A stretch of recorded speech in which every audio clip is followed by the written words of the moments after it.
Hello Internet, my name is David and this is the Pursuit Blog. This is my response video to Jefferson Bethke's newest video, Sex, Marriage, and Fairy Tales.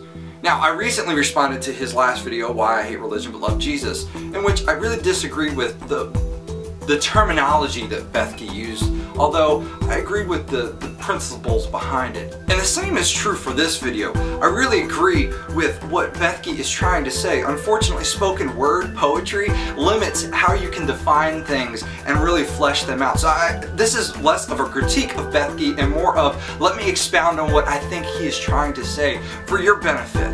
Bethke is trying to make points about why marriages fail so often in our country, and he brings up some great points about lust and how our culture is bringing us to a place to set us up for failure in marriage. That we go in with rose-colored glasses and we're surprised that when marriage is really tough and we have to work on it. And I am married. Bethke is not, and he admits that he is not. I am married, and I can attest that it is very hard to be married. I wish I would have listened to people when they told me that when I was engaged. It is tough. It is something you have to work on continually. But I love my wife. I choose to love my wife. And I would not trade her for the world. But there is something that Bethke says that I need to define better, and it is the definitions of love and lust.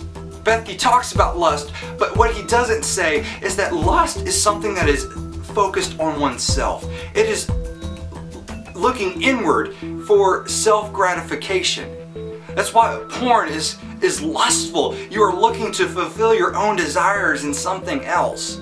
Affairs are lustful because you're trying to meet needs within yourself that you feel are not being met. But love, true love, is self-sacrificial. It is focused on the other person. It is not what I need, but what that person needs. What this person in this relationship needs from me. What can I do for them?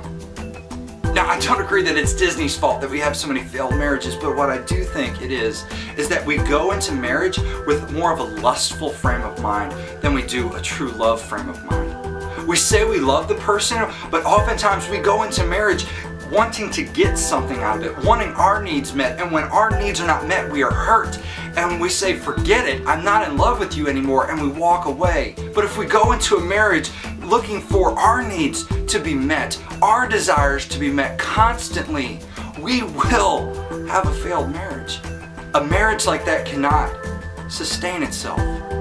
Because if you have husband and wife that are both thinking about what the other person is going to do for them, guess what? We are human, and we will make those mistakes, and we will not love each other the way that each other wants. And we say we're not in love anymore, and we walk away. And that's why I think our divorce rate is almost 50%. It is because we have a lustful frame of mind than a true love frame of mind. If we are self-sacrificially loving our spouse, then we have two spouses that are loving each other and doing what each other needs them to do. And both are being fulfilled. That is what makes a good marriage. That is what makes a marriage that is going to last, is this self-sacrificial love. And when the other person fails to meet your needs, you are still loving them in a way that is beneficial to them. The question arises, how do you get that self-sacrificial love? And I think you can't give it unless you experience it. And that's why I think our marriages need to be grounded upon Jesus, because he is the perfect example of that type of love. It's like building a house on a foundation that is solid versus sinking sand. But when our marriages fail, I often wonder, to those couples, they say they loved each other, but was it more of a lust for each other? Now, I'm not one of those people that says you can never get divorced. I think people do really bad things in marriage sometimes, and some of those things you can't come back from. I believe God can heal marriages, but I think some marriages are just toxic. My wife was married before, and I fully support her in why she got divorced. So I'm not saying you should never get divorced, but what I am saying is, I think most of the time, it's because we're not loving each other the way we ought to. It's more about what the other person can do for me than what I can do for the other person, and that will never work. So Bethke, I think you're really gutsy. Props to you. But I felt like I needed to explain and expound upon this a little bit further. Let me know your thoughts in a comment or video response down below, and I will see you soon. Hope hope you have a great day. God bless.